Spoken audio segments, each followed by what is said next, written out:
बिस्मिल्लाहिर्रहमानिर्रहीम। मुस्तफ़ा जान रहमत पे लाखों सलाम। अस्सलाम वालेकुम। Welcome to my YouTube channel. आज हमने डिस्कस करना है टॉपिक कार्डियोमायोपैथी। कार्डियोमायोपैथी बेसिकली तीन लफ्ज़ों से मिलके बना है, cardio, myo and pathy.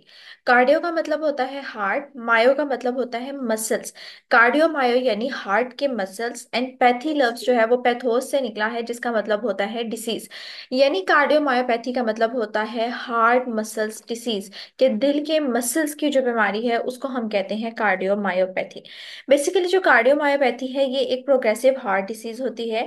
Progressive heart disease का क्या मतलब है? प्रोग्रेसिव का मतलब है कि ये जैसे फॉर एग्जांपल अगर ये स्टार्ट हुई है ये बीमारी और इसका अर्ली ट्रीटमेंट ना किया जाए तो ये बीमारी जो है मजीद स्वेयर होती जाती है, मजीद आगे बढ़ती जाती है। तो इस कंडीशन को कहते हैं प्रोग्रेसिव हार्ट डिसीज, कि ये अगर स्टार्ट हो जाए और इसका अर्ली ट्रीटमेंट ना स्टार्ट किया जाए तो ये मजीद फैलती जाती है। तो कार्डियोमायोपैथी एक प्रोग्रेसिव डिसीज होती है जिसमें हमारे हार्ट के मसल्स एबनॉर्मली इनलार्ज हो जाते हैं, बड़े हो जाते हैं, या वो थिक हो जाते हैं, मोटे हो जाते हैं। इसके अलावा हार्ट मसल्स थिन भी हो सकते हैं, और स्टिफ यानी कि वो हार्ड हो सकते हैं, रिजिड हो सकते हैं। तो बेसिकली ये डिपेंड करता है कि कार्डियोमायोपैथी की कौन सी टाइप है। तो कार्डियोमायोपैथी में क्या होता है, या तो हमारे हार्ट के मसल्स इनलार्ज हो जाते हैं, साइज में बड़े हो जाते हैं, या हार्ट के मसल्स मोटे हो जाते हैं, थिक हो जाते हैं, या वो पतले हो जाते हैं, थिन, या सख्त हो जाते हैं, रिजिड हो जाते हैं, जिसकी वजह से हार्ट मसल्स वीक हो जाते हैं, कमजोर हो जाते हैं। जब हमारे हार्ट मसल्स वीक हो जाते हैं, वो ठीक तरीके से कॉन्ट्रैक्ट नहीं कर सकते, हार्ट मसल्स डैमेज हो जाते हैं, डैमेज होने की वजह से ये हमारे मसल टोन को भी डैमेज करते हैं। अब हार्ट की मसल टोन क्या होगी, कि हमारा हार्ट फंक्शन कैसे करता है, टोन का मतलब क्या है कि हमारा हार्ट कैसे फंक्शन कर रहा है, कॉन्ट्रैक्ट एंड रिलैक्स करके। जब हमारा हार्ट कॉन्ट्रैक्ट करता है तो वो ब्लड को आगे सप्लाई करता है, हमारे बॉडी पार्ट तक की तरफ भेजता है, और जब हमारा हार्ट रिलैक्स करता है तो तब हार्ट के अंदर ब्लड फिल होता है। तो बेसिकली जब हमारे हार्ट के मसल्स थिक हो जाएंगे, या थिन हो जाएंगे, या स्टिफ हो जाएंगे, वीक हो जाएंगे, तो हमारे हार्ट की मसल टोन डैमेज हो जाएगी, जिसकी वजह से हमारा हार्ट सही तरीके से ब्लड को पंप नहीं कर पाएगा। जब हमारा हार्ट सही तरीके से ब्लड पंप नहीं कर पाएगा तो ये कंडीशन हार्ट अटैक और अरिथमिया की तरफ ले जाती है पर्सन को। अरिथमिया क्या होती है? इरेगुलर हार्ट बीट, या हमारा हार्ट बहुत तेजी से उसकी जो हार्ट बीट होती है वो बहुत इरेगुलर हो जाती है। इरेगुलर हार्ट बीट जो होती है वो बेसिकली क्या होती है? एरिथमिया होती है। तो कार्डियोमायोपैथी के केस में क्या होता है कि हमारे heart muscles in large thick या थिन होने की वजह से सही तरीके से कॉन्ट्रैक्ट या रिलैक्स नहीं कर पाते, जिसकी वजह से हमारा हार्ट सही तरीके से ब्लड को पंप नहीं कर पाता। जब हमारा हार्ट सही तरीके से ब्लड को पंप नहीं कर पाता तो हमारा जो ब्लड है वो हमारे वेंट्रिकल से आगे ब्लड बॉडी की तरफ नहीं जा पाता, जिसकी वजह से ब्लड जो है वेंट्रिकल में जमा होना स्टार्ट हो जाता है, या हमारे एट्रिया या जो हमारे लंग्स हैं उसमें ब्लड जो है वो जमा होना स्टार्ट हो जाता है, जिस कंडीशन को हम फिर एडमा की तरफ भी ये चला जाता है, जिसे हम कहते हैं फ्लूइड अकोमुलेशन जो हो जाती है। तो इस केस में हमारा हार्ट जो होता है वो हार्ट फेलियर की तरफ चला जाता है। अब हमारे कार्डियोमायोपैथी की दो टाइप्स होती हैं कॉजेज की बुनियाद पे, primary cardiomyopathy and secondary myocardiopathy. Primary myocardiopathy जो है वो आइडियोपैथिक होती है। आइडियोपैथिक से मुराद है कि ये ऐसी कार्डियोमायोपैथी होती है जिसकी वजह हमें मालूम नहीं होती, अननोन कॉजेज होते हैं।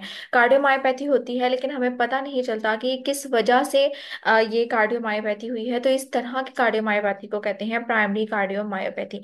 सेकेंडरी मायोकार्डियोपैथी मुख्तलिफ रीजंस की वजह से हो सकती है। सबसे पहले हाइपरटेंशन की वजह से हो सकती है। हाइपरटेंशन क्या होता है कि एक लंबे अरसे तक जो आपको क्रॉनिक ब्लड प्रेशर आपका हाई रहता है तो वो हाइपरटेंशन होता है। वल्वुलर हार्ट डिसीज क्या होती है कि आपके जो हार्ट के वॉल्व्स हैं उनमें कोई मसला आ गया, वॉल्व सही तरीके से खुल या बंद हो नहीं रहा, जिसकी वजह से जो ब्लड है वो आगे नहीं जा पाता, या सही तरीके से हमारे जो चैम्बर्स हैं वो फिल नहीं हो पाते, उस वजह से भी कार्डियोमायोपैथी हो सकती है। Coronary artery disease, coronary artery disease में क्या होता है कि कोरोनरी आर्टरी हमने लास्ट टॉपिक में भी डिस्कस किया था कि वो आर्टरी होती है जो दिल के मसल को ब्लड सप्लाई करती है ताकि दिल अपना फंक्शन प्रॉपरली कर सके। तो कोरोनरी आर्टरी डिसीज के केस में क्या होता है, जब हमारे दिल को ठीक तरीके से ब्लड नहीं मिल पाता, दिल के मसल्स को ब्लड नहीं मिल पाता, तो इस केस में दिल के मसल्स डैमेज हो जाते हैं और वो कॉन्ट्रैक्ट नहीं कर पाते। तो इस वजह से भी हमारा कार्डियोमायोपैथी हो सकती है। कॉन्जिनाइटल हार्ट डिफेक्ट्स यानी पैदाइशी तौर पे भी ये बीमारी हो सकती है। इस्कीमिया, इस्कीमिया के केस में वही बात आ जाती है कोरोनरी आर्टरी डिसीज की, कि हमारे हार्ट मसल्स को सही तरीके से ब्लड नहीं मिलता, ब्लड ना मिलने की वजह से वहां तक ऑक्सीजन ठीक तरीके से नहीं जाती, हमारे हार्ट मसल्स डैमेज हो जाते हैं। हार्ट मसल्स डैमेज हो जाने की वजह से हमारा हार्ट सही तरीके से कॉन्ट्रैक्ट नहीं कर पाता, और ये डिसीज क्या होती है, इस्कीमिया। और ये इस्कीमिया भी कार्डियोमायोपैथी की वजह बन सकती है। इसके अलावा जो सेकेंडरी कार्डियोमायोपैथी का जो कोज होता है, वजह होती है, वो एंडोक्राइन, हमारे हार्मोनल चेंजेस की वजह से या हमारी न्यूट्रिशनल एबनॉर्मेलिटीज की वजह से भी कार्डियोमायोपैथी हो सकती है। अब बात करते हैं क्लासिफिकेशन ऑफ कार्डियोमायोपैथी की, कि कितनी किस्म की कार्डियोमायोपैथी है। तकरीबन तीन किस्म की कार्डियोमायोपैथी होती है। पहली होती है dilated cardiomyopathy, hypertrophic cardiomyopathy and restrictive heart cardiomyopathy. The first one is dilated cardiomyopathy. Dilated cardiomyopathy में क्या होता है कि ये डिसीज बेसिकली स्टार्ट होती है हमारे लेफ्ट वेंट्रिकल से। अब लेफ्ट वेंट्रिकल वो हार्ट का चैम्बर्स होता है जिसने ब्लड को पूरी बॉडी में पंप करना होता है, पूरी बॉडी की तरफ भेजना होता है अयोर्टा के जरिए से। तो बेसिकली जो डायलेटेड कार्डियोमायोपैथी है, ये हमारे लेफ्ट वेंट्रिकल से स्टार्ट होती है और हमारे बाकी चैम्बर्स की तरफ फैलना स्टार्ट होती है। इस केस में क्या होता है कि जो हमारा लेफ्ट वेंट्रिकल होता है वो इनलार्ज हो जाता है, वो डायलेट हो जाता है, यानी फैल जाता है। जब वो फैल जाता है तो वहां पे जो हार्ट के मसल्स होते हैं वो स्ट्रेच हो जाते हैं, वो दीवारों की तरफ, अपनी हार्ट की दीवारों की तरफ जाना स्टार्ट हो जाते हैं, जिसकी वजह से जो मसल्स की दीवारें होती हैं वो थिन हो जाती हैं। तो ये कंडीशन हमने कार्डियोमायोपैथी की डेफिनेशन में पढ़ी थी, कि आपके हार्ट मसल्स क्या हो जाएंगे, थिन हो जाएंगे। तो बेसिकली डायलेटेड कार्डियोमायोपैथी में क्या होता है कि आपका जो वेंट्रिकल है, जो लेफ्ट वेंट्रिकल है, वो डायलेट हो जाएगा। डायलेट होने के यानी फैल जाएगा। फैलने के नतीजे में वो जो हार्ट मसल्स होंगे वो स्ट्रेच होंगे, और स्ट्रेच होने की वजह से वो क्या हो जाएंगे, पतले हो जाएंगे। अब चूंकि यहाँ पे वेंट्रिकल में ये डिसीज स्टार्ट होती है, तो लेफ्ट वेंट्रिकल से ये राइट वेंट्रिकल से राइट एट्रिया से राइट वेंट्रिकल, इस तरीके से ये बाकी चैम्बर्स में भी फैल सकती है ये डिसीज।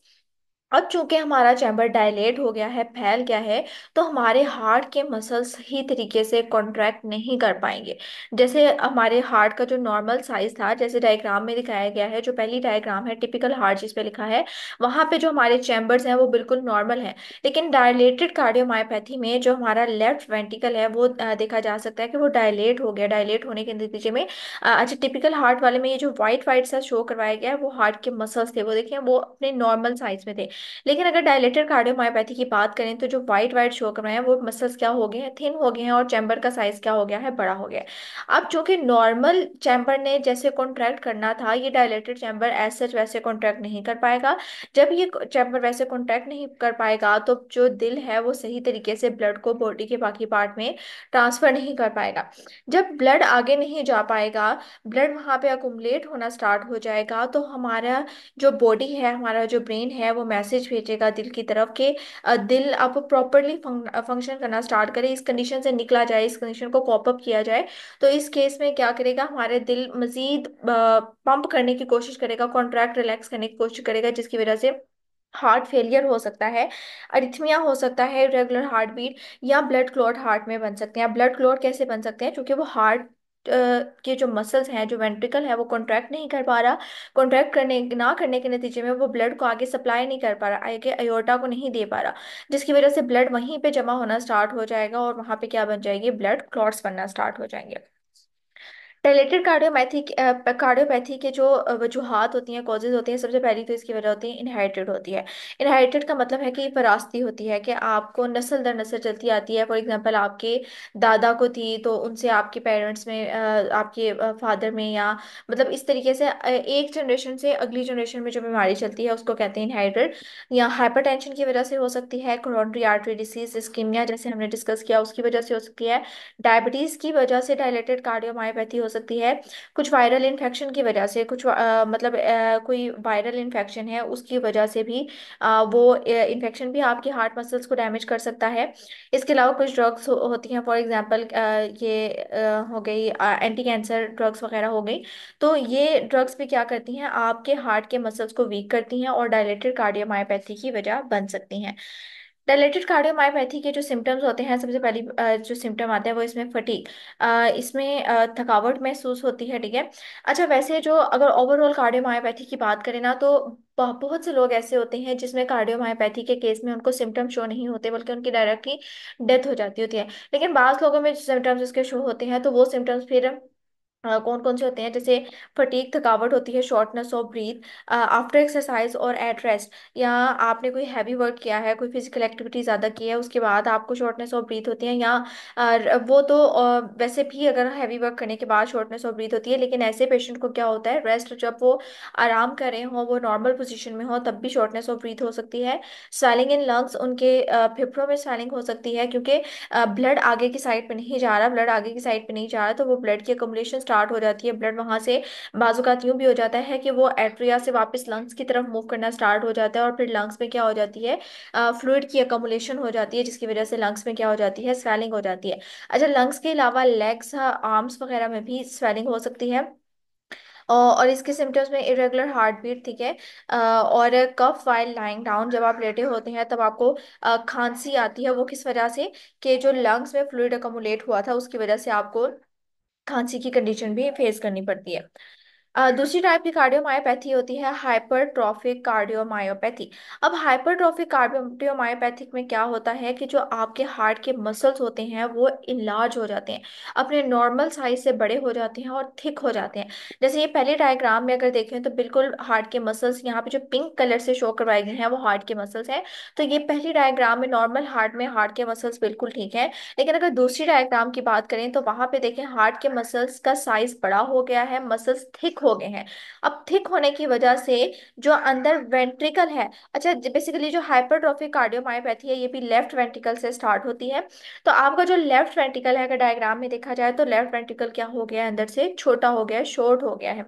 तो अगर हम डायलेटेड कार्डियोमायोपैथी की बात करें तो डायलेटेड में चैम्बर जो था लेफ्ट वेंट्रिकल वो फैल गया था और आपके मसल्स थिन हो गए थे।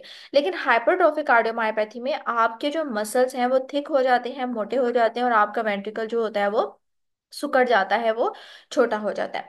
अब इस केस में क्या होता है कि चूंकि आपका वेंट्रिकल सिकुड़ गया है, आपके वेंट्रिकल का साइज छोटा हो गया है, तो इस केस में आपके वेंट्रिकल के अंदर सही तरीके से ब्लड फिल नहीं हो पाएगा, जितना नॉर्मल अमाउंट में ब्लड फिल होना चाहिए था उतना फिल नहीं हो पाएगा, और ब्लड आगे बॉडी की तरफ भी ऐसा जितना नहीं जा पाएगा।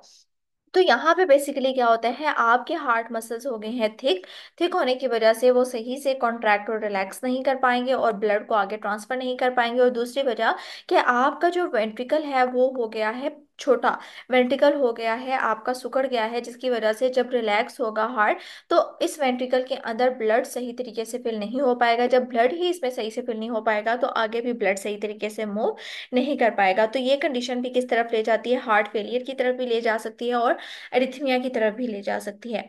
अब हाइपरट्रॉफी की दो कंडीशंस होती हैं, एक होता है इनहेरिटेड यानी ये विरासती भी हो सकता है, और दूसरा हाइपरटेंशन की वजह से हो सकता है। सिम्टम्स हाइपरट्रॉफिक के होते हैं चेस्ट पेन, सीने में दर्द होती है लाइक एंजाइना पिक्टोरिस की तरह, शॉर्टनेस ऑफ ब्रीथ होती है, फटीग होती है, इसके अलावा increase risk of abnormal heart rhythm, यानी वही बात अरिथमिया इसमें हो सकता है। तीसरी जो टाइप है कार्डियोमायोपैथी की वो होती है रिस्ट्रिक्टिव कार्डियोमायोपैथी। रिस्ट्रिक्टिव कार्डियोमायोपैथी में क्या होता है कि जो आपके हार्ट के मसल्स होते हैं वो स्टिफ हो जाते हैं, यानी सख्त हो जाते हैं, रिजिड हो जाते हैं, और उनकी जो इलास्टिसिटी होती है वो कम हो जाती है। अब चूंकि हार्ट मसल सख्त हो गए हैं तो पहले जो नॉर्मल हार्ट मसल्स थे वो इजिली कॉन्ट्रैक्ट कर सक रहे थे, वो इजिली रिलैक्स कर रहे थे, वो ब्लड को आगे ट्रांसफर भी कर रहे थे, वो उनके अंदर ब्लड फिल भी हो रहा था।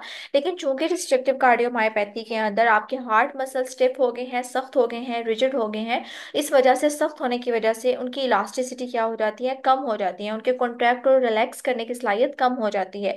जिस वजह से क्या होता है, आपके ब्लड के आपके जो हार्ट के चैम्बर्स होते हैं उनके अंदर ब्लड प्रॉपरली फिल नहीं हो पाता, और जब उनमें ब्लड प्रॉपरली फिल नहीं हो पाता तो वो आगे भी ब्लड को बॉडी की तरफ ट्रांसफर नहीं कर पाते। तो इस तरह के कार्डियोमायोपैथी को कहते हैं रिस्ट्रिक्टिव कार्डियोमायोपैथी, ये लेस कॉमन टाइप होती है। इसकी जो वजूहात होती हैं वो होती है अमाइलोइडोसिस। ये एक ऐसी कंडीशन है जिसमें अगर प्रोटीन आपकी बॉडी के अंदर प्रोटीन की अमाउंट ज़्यादा हो जाए तो उस वजह से ये मतलब आपको रिस्ट्रिक्टिव कार्डियोमायोपैथी हो सकता है। तो बेसिकली इसकी अमाइलोइडोसिस क्या होता है कि इसमें आपकी बॉडी के अंदर अगर प्रोटीन की अमाउंट ज़्यादा हो रही है तो उसकी वजह से भी आपको क्या हो सकता है, कार्डियोमायोपैथी। और कौन सी कार्डियोमायोपैथी हो सकती है, रिस्ट्रिक्टिव कार्डियोमायोपैथी हो सकती है। दूसरी जो कंडीशन होती है रिस्ट्रिक्टिव कार्डियोमायोपैथी की, जो वजह होती है वो होती है सार्कोइडोसिस।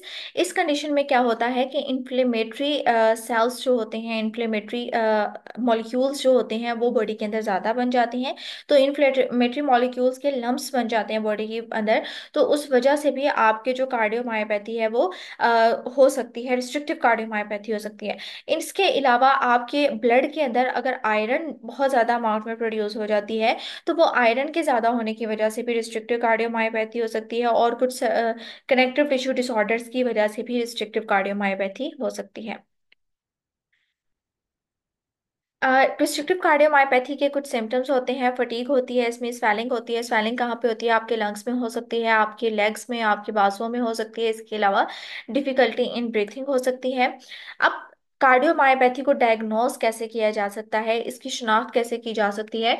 तो सबसे पहले तो इसकी होती है मेडिकल हिस्ट्री, कि पेशेंट से डॉक्टर जो है उसकी मेडिकल हिस्ट्री मालूम करता है कि उसको कोई इससे पहले हार्ट डिसीज तो नहीं थी, उसको कब अटैक हुआ था ये, या इसके अलावा उसको कोई वायरल इन्फेक्शन तो नहीं है, क्योंकि हमने कि पहले भी कार्डियोमायोपैथी के सिम्टम्स में पढ़ा कि कुछ वायरल इन्फेक्शंस की वजह से भी ये डिसीज हो सकती है। वो कोई ड्रग तो नहीं ऐसे इस्तेमाल कर रहा जिसकी वजह से उसके हार्ट मसल्स डैमेज हो रहे हैं। तो ये उसकी क्या होती है, मेडिकल हिस्ट्री होती है। फिजिकल एग्जामिनेशन में क्या होता है कि वो डॉक्टर उसके हार्ट की चेक करता है, हार्ट रिदम चेक करता है यूजिंग स्टेथोस्कोप वगैरह, उसकी बॉडी का मुआयना करता है। ये होती है फिजिकल एग्जामिनेशन। इसके अलावा इकोकार्डियोग्राफी होती है, कार्डियक एमआरआई करवाई जाती है। इसके लिए जेनेटिक टेस्टिंग की जाती है। जेनेटिक टेस्टिंग किस लिए की जाती है कि आया कि उसके वो प्रॉब्लम जेनेटिक तो नहीं, कि उसके आबाओ अजदाद में अगर ये प्रॉब्लम थी तो उस पेशेंट के जो जीन है उसके अंदर तो ये प्रॉब्लम नहीं आई उसके आबाओ अजदाद से। इसके अलावा ब्लड टेस्ट करवाए जाते हैं। ब्लड टेस्ट में ये चेक किया जाता है कि उसको कोई वायरल इन्फेक्शन तो नहीं था, किसी वायरल वायरस या कोई बैक्टीरिया या कोई और माइक्रो ऑर्गेनिज्म, या किसी और वजह से उसके ब्लड के अंदर कोई ऐसी चीज मौजूद हो जो कि हमारे मसल्स को डैमेज कर सकती हो। तो उसके क्या करवाए जाते हैं, ब्लड टेस्ट करवाए जाते हैं। अब ट्रीटमेंट कैसे की जाती है? दो तरह से ट्रीटमेंट की जाती है, एक मेडिकेशन के जरिए से और दूसरा सर्जरी के जरिए से। मेडिकेशन के जरिए से जो ट्रीटमेंट की जाती है उसमें हम उस पेशेंट के सिम्टम्स को मैनेज करने की कोशिश करते हैं, उसका ब्लड प्रेशर को कंट्रोल करते हैं, क्योंकि हम ने पहले पढ़ा कि जो हमारे पास मायोकार्डियोग्राफ कार्डियोपैथी है वो हाइपरटेंशन की वजह से भी होता है।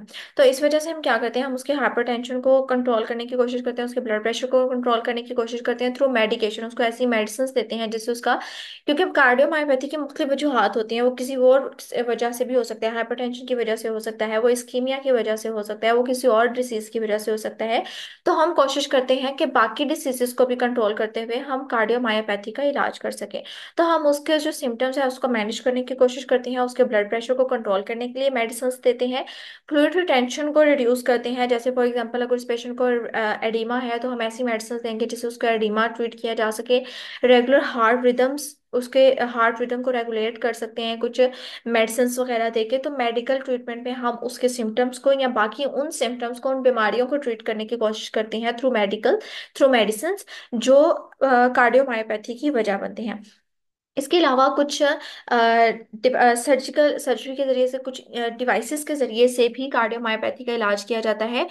सबसे पहले जो है वो इम्प्लांटेबल डिवाइसेस में क्या किया जाता है, या तो उस पेशेंट की बॉडी के अंदर पेसमेकर लगाया जाता है, इम्प्लांट किया जाता है। पेसमेकर क्या होता है, हमारी बॉडी के अंदर, हमारे हार्ट के अंदर कुदरती तौर पे भी पेसमेकर्स पाए जाते हैं, जैसे S A node, A V node. तो ये S A node, A V node क्या करते हैं, इलेक्ट्रिकल इम्पल्स जनरेट करते हैं, हार्ट की तरफ मैसेज भेजते हैं, इलेक्ट्रिकल इम्पल्स जनरेट करते हैं। तो अगर पेशेंट की बॉडी के अंदर पेसमेकर में कोई डिफेक्ट आ रहा है जिसकी वजह से उसका हार्ट जो है उसको इलेक्ट्रिकल इम्पल्स ठीक तरीके से नहीं मिल रही, वो सही से कॉन्ट्रैक्ट और रिलैक्स नहीं हो पा रहे उसके मसल्स, तो उसकी बॉडी में पेस मेकर जो है वो लगाया जाता है, जो कि उसकी हार्ट रेट को कंट्रोल करता है, रेगुलेट करता है।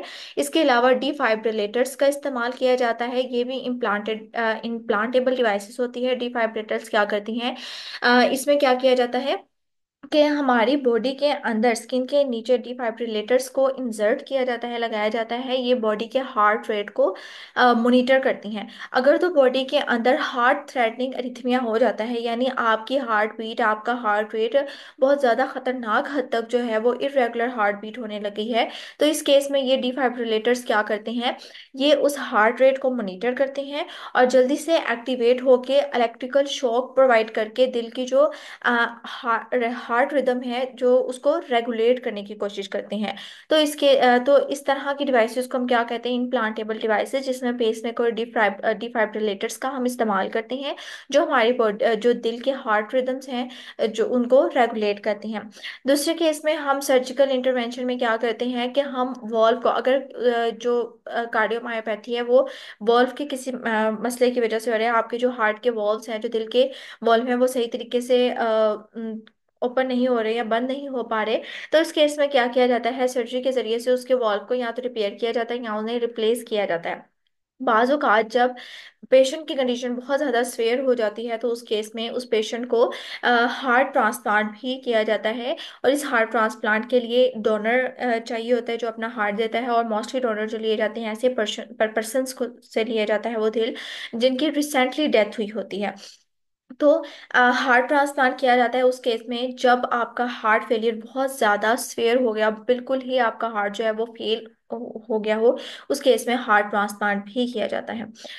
अच्छा, कुछ मेडिकेशन के अलावा और जो सर्जिकल मेथड है उसके अलावा पेशेंट अपने लाइफस्टाइल को चेंज करके भी, हेल्थी लाइफस्टाइल अपना के भी कार्डियोमायोपैथी से खुद को थोड़ा जो है वो प्रिवेंट कर सकता है। जैसे रेगुलर एक्सरसाइज लेके, फिजिकल एक्टिविटी करके, हेल्दी डाइट होनी चाहिए। अगर आप कोलेस्ट्रॉल का इस्तेमाल ज़्यादा कर रहे हैं तो कोलेस्ट्रॉल का इस्तेमाल कम कर देना चाहिए। अगर आप तंबाकू का या अल्कोहल वगैरह का इस्तेमाल ज़्यादा कर रहे हैं तो उन चीज़ों का इस्तेमाल कम करके भी कार्डियोमायोपैथी से बचा जा सकता है। तो ये था आज का टॉपिक। उम्मीद है आपको समझ आई होगी। अगर आपको कोई समझ नहीं आती तो कमेंट बॉक्स में पूछ लें। अल्लाह हाफिज़।